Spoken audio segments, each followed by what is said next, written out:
வணக்கம் அக்கா. ரீசெண்டா இன்ஸ்டாகிராம்ல ரொம்ப வைரல் அண்ட் ட்ரெண்டிங்கா போயிட்டு இருக்கிற இந்த 3D மாடல் போட்டோ எப்படி ஜென்ரேட் பண்றதுன்னு தான் பார்க்க போறோம். இந்த வீடியோவோட எண்ட்ல ஒரு யூஸ்ஃபுல்லான டிப்பும் சொல்லியிருக்கேன். ஸோ மறக்காம வீடியோவை லாஸ்ட் வரை பாருங்க. இந்த போட்டோவை ஜென்ரேட் பண்றதுக்கு நமக்கு ஜெமினிங்கிற ஆப் தான் முக்கியமா வேணும். இது both play store and app ஸ்டோர்ல அவைலபிளா இருக்கு. நீங்க இன்னும் இந்த ஆப் இன்ஸ்டால் பண்ணல அப்படின்னா உடனே பிளே ஸ்டோர் போய் சர்ச்ல ஜெமினி அப்படின்னு டைப் பண்ணீங்கன்னா அந்த ஆப் வந்துடும். இதுதான் அந்த ஆப். பார்த்தீங்கன்னா தெரியும், பக்கத்தில் இன்ஸ்டால்னு காமிக்கும். அதை கிளிக் பண்ணி இன்ஸ்டால் பண்ணிக்கோங்க. நான் ஏற்கனவே இன்ஸ்டால் பண்ணியிருக்கிறதுனால ஓப்பன்னு காட்டுது. ஸோ நீங்கள் இன்ஸ்டால் பண்ண அப்புறம் அந்த ஆப்பை ஓப்பன் பண்ணிக்கோங்க.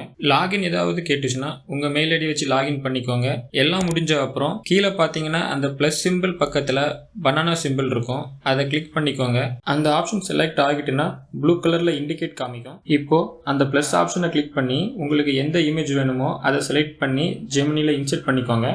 இதுதான் ரொம்ப இம்பார்ட்டன்ட். இந்த வீடியோவோட டிஸ்கிரிப்ஷனில் ஒரு ப்ராம்ப்ட் கொடுத்துருக்கேன். அதை அப்படியே காப்பி பண்ணி கீழே சாட் பாக்ஸில் பேஸ்ட் பண்ணிடுங்க. பேஸ்ட் பண்ண அப்புறம் சென்ட் பட்டனை கிளிக் பண்ணிட்டு மேக்ஸிமம் 10 to 15 செகண்ட்ஸ் வெயிட் பண்ணுற மாதிரி இருக்கும். அந்த கேப்ல ஏதாவது ஒர்க் இருக்குன்னா முடிச்சுட்டு வந்துருங்க. அவ்வளவுதான். உங்க இமேஜை எப்படி ஜென்ரேட் பண்ணி கொடுத்துருக்குன்னு பாத்தீங்களா? செம்மையா இருக்குல்ல? நான் என்னோட ஹாஃப் சைஸ் போட்டோ தான் அப்லோட் பண்ணியிருந்தேன். ஆனா ரிசல்ட்டை பாத்தீங்கன்னா அதுவே ஃபுல் சைஸை ஜென்ரேட் பண்ணி அதுக்கு ஏற்ற மாதிரி பேண்ட் அண்ட் ஷூ கூட மேட்சிங்கா போட்டு விட்டுருக்கு. இந்த இமேஜை எப்படி டவுன்லோட் பண்ணுறதுன்னா, ஜென்ரேட் ஆன இமேஜை கிளிக் பண்ணிட்டு டாப் ரைட் சைட் கார்னர்ல டவுன்லோட் ஆப்ஷன் இருக்கும். இப்படியும் டவுன்லோட் பண்ணிக்கலாம். இது ஒரு வழி. இன்னொன்று, நீங்கள் ஜென்ரேட் பண்ண இமேஜை டேப் பண்ணி லாங் ப்ரெஸ் பண்ணீங்கன்னா அப்போ கூட டவுன்லோட் ஆப்ஷன் காமிக்கும். அப்படி கூட நீங்கள் டவுன்லோட் பண்ணிக்கலாம்.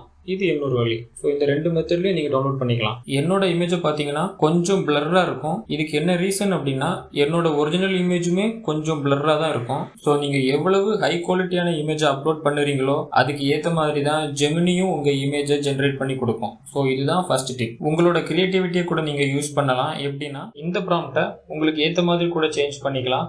பட் சில முக்கியமான வேர்ட்ஸை மட்டும் மாற்றிடாதுங்க. இப்போ நான் அந்த ப்ராம்ப்டை லைட்டாக பட்டி டிங்கரிங் பார்த்து ஜென்ரேட் பண்ண என்னோட இமேஜஸை உங்களுக்கு காட்டுறேன். லாஸ்ட்டாக உங்கள் கிரியேட்டிவிட்டிக்கு ஏற்ற மாதிரி இமேஜை ஜென்ரேட் பண்ணி இன்ஸ்டா அண்ட் வாட்ஸ்அப்பில் வச்சு கலக்குங்க. போயிட்டு வரேன்.